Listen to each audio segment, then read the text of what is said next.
गौतम बुद्ध नगर की लोकसभा सीट के दादरी विधानसभा में नैयाबादी को मुस्लिम बहुल इलाका कहा जाता है। अब यहाँ हम लोगों की प्रतिक्रिया लेने आए हैं, आखिर चुनाव में वो क्या देख रहे हैं, किस प्रत्याशी को आगे पा रहे हैं। सबसे पहले हम भाई साहब से पूछेंगे, आपका क्या नाम है? सर मोहम्मद शमशाद। अच्छा, लोकसभा चुनाव चल रहा है जी जी जी। लेकिन लोगों में जोश नहीं दिख रहा, क्या कारण है? सर लोगों में जोश इसलिए नहीं दिख रहा कि एक तो भाजपा सरकार चल रही है और अपने तानाशाही दिखला रही है, और लोग बाग को यही दिख रहा है कि अपने ईवीएम से लोग पहले बात तो परेशान है। ईवीएम से नहीं चाहते कि वो अपने वोटिंग करें, वो वॉलेट अपने पेपर से करने चाहते हैं। इसलिए हमारी जनता की उनके सामने चल नहीं रही है। और हमने ये भी सुना है कि अदालत भी उनकी जेब में है और प्रशासन भी उनकी जेब में है, सुप्रीम कोर्ट भी उनकी जेब में है। तो लोग बाग इसलिए बस चुप बैठे हैं कि वो अपनी अपनी कर रहे हैं, किसी की मान है नहीं रहे।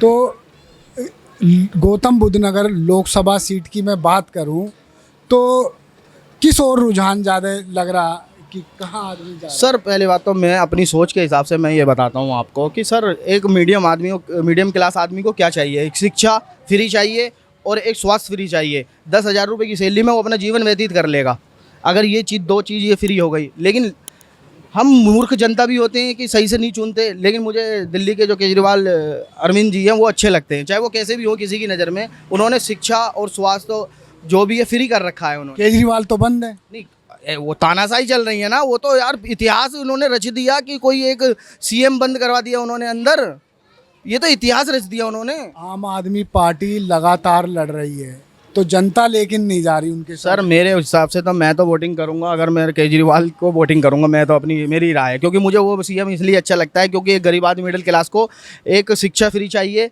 और एक स्वास्थ्य फ्री चाहिए, और जो एक मिडिल क्लास वो 10,000 रुपये की सैलरी में अपना जीवन व्यतीत कर लेगा। तो गौतम बुद्ध नगर की सीट पे केजरीवाल का कौन उम्मीदवार है पता है? हाँ सर उम्मीदवार नहीं, वो तो सर इंडिया गठबंधन हो रहा है ना, वो तो इंडिया गठबंधन हो रहा है। हम तो कांग्रेस को करेंगे सर, वो तो इंडिया गठबंधन हो रहा है। ये तो आप मुझे उलझा रहे हो ये वाला सवाल पूछ के, यू आर रूडिकल क्वेरी सर। नहीं रूडिकल नहीं, पता होना चाहिए कि आखिर हो क्या रहा है। जब आप इतने अवेयर हो तो आपको पता सर मैंने बता तो दिया आपको, तो इंडिया गठबंधन में आ रहे हैं केजरीवाल भी। आपका क्या नाम है? मेरा नाम मैनुद्दीन।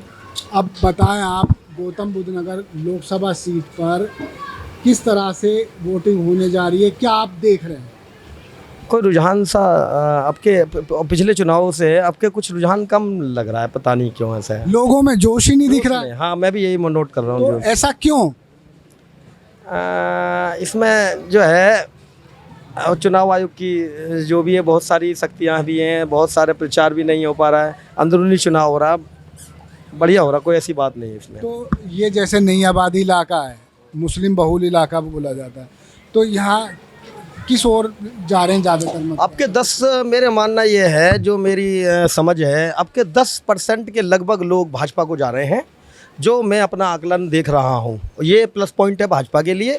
और उनकी नीतियाँ हैं भाई, देखो मोदी जी 5 लाख रुपए दे रहे हैं आयुष्मान कार्ड में, वो उसका इफ़ेक्ट पड़ रहा है। राशन फ्री दे रहे हैं, उसका इफ़ेक्ट पड़ रहा है लोगों पे। बहुत सारी चीज़ें उन्होंने सोच रहे हैं लोग, लेकिन इसका जो है सीधा जनता को जो फ़ायदा हुआ है वो उनके फेवर में जाता मुझे नज़र आ रहा है। अच्छा, ऐसा भी कहा जाता है कभी कभी कि नाम देख के फ़ायदा मिल रहा है, ऐसा होता है क्या? नहीं, काम से होता है फ़ायदा, नाम से इतना नहीं है जो काम से फ़ायदा हो रहा है। देखो मेरा बच्चा बीमार हो गया, मैं उसको हॉस्पिटल लेके गया, मैंने अपना आयुष्मान कार्ड दिखलाया, ठीक है, मुझे वहाँ सुविधा मिली है। तो मेरी सोच अब ये हो गई कि यार मुझे इस 5 लाख रुपए का थोड़ा फ़ायदा हुआ है, तो मुझे एक वोट उनका हक बन गया, मुझे एक वोट देने का उनको हक बन गया। तो मैं इसमें नहीं मानता कि देखो यहाँ राय बहुत सारे लोग खड़े हैं, सबकी अपनी अपनी अलग राय है। मैं एक बात कह रहा हूँ, इसमें 10% लोग ऐसे हैं, 100% में से 10-15% जो मुस्लिम समाज अब के भाजपा की तरफ को लग रहा है। तो आप ये कह रहे हैं कि जो मुस्लिम समाज सोचता था कि भाजपा पे नहीं जा रहा, लेकिन अब कुछ जा रहा है। मैं तो मानता हूँ जी इस बात को। अब हम बात करेंगे, ये एक दुकानदार भी हैं और राजनीति से कितना इत्तेफाक रखते हैं ये बताएंगे। पर राजनीति से भी हम ज़्यादा वो नहीं रखते, अपना काम से काम है, टाइम पे जो बेहतर प्रत्याशी होगा उसको वोट देते हैं। बता रहे हैं कि महंगाई बढ़ रही है, तो कोई आप पे भी इफेक्ट पड़ा है दुकानदारी पर?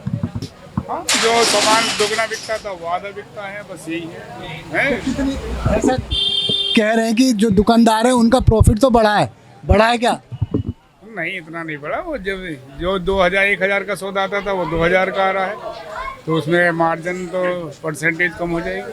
ठीक है, चलिए, आपने सुना कि मार्जिन घटा है और दुकानदारी पर भी असर पड़ा है महंगाई का। अब हम जानेंगे अगली राय। ये जो हमारा, मेरा नाम चांद मोहम्मद है, ये हमारा 150-200 साल पुराना रास्ता बंद करा दिया। हम अपनी मांग करते हैं तो हमें गुंडा बताते हैं, इनसे बड़े गुंडे और कौन होंगे? हैं, हम अपना हक मांगते हैं तो हमें गुंडे बताते अच्छा, रास्ता किसने बंद कराया था? हैं। बीजेपी वालों ने कराया ये बंद। 150 कौन है बीजेपी? बीजेपी में जो भी हैं यहाँ, बहुत सारे नाम तो मेरे मालूम नहीं है। ये पुराना रास्ता हमारा 150-200 वर्ष पुराना, ये गंज वाला रास्ता? हाँ, गंज वाला रास्ता। अच्छा, ये बता रहे कि जिसने रास्ता बंद कराया पहले वो किसी और पार्टी में थे, किसी और से मतलब कांग्रेस में भी रहे, सपा में भी रहे, और अब आप बोल रहे हो बीजेपी वालों ने बंद कराया? ये बना तो उसी में बंद हुआ है ना, रास्ता तो अभी जल्दी बंद हुआ 2-3 साल से, और ये 200-150 साल पुराना रास्ता हमारा ये। तो बिल्कुल इस बात से मैं सहमत हूँ, रास्ता पुराना है, सब है, लेकिन जमीन किसकी है ये आज की तारीख में? जमीन तो ये सरकारी जमीन, ये रास्ता ये सरकारी ना है, ये जहाँ आप खड़े हो। बिल्कुल मैंने मान लिया, सरकारी रास्ता नहीं। जो उस वक्त भी बात हो रही थी वो ये बात हो रही थी, समीर भाटी की ये ज़मीन है, उन्होंने कहा मैंने रास्ता दे रखा था। कद्दीमी तो सब समीर भाटी की भी नहीं है वे, कद्दीमी तो जो महेंद्र भाटी हमारे मामा हैं, तो उनके ज़माने से वे इलेक्शन लड़ते, उनसे भी पहले से ही सालों साल पुराने रास्ता है ये। हाँ जी, ये तो रास्ते की बात हुई। अब आप बताएं, ठीक है, सब हमें तो रास्ता ही चाहिए और हमें क्या चाहिए? तो आपको अभी रास्ता चाहिए, लेकिन चुनाव चल रहा है, जो चुनाव में साइकिल किस का तरह जोर है जी, साइकिल। जो तो अपनी अपनी समझ है।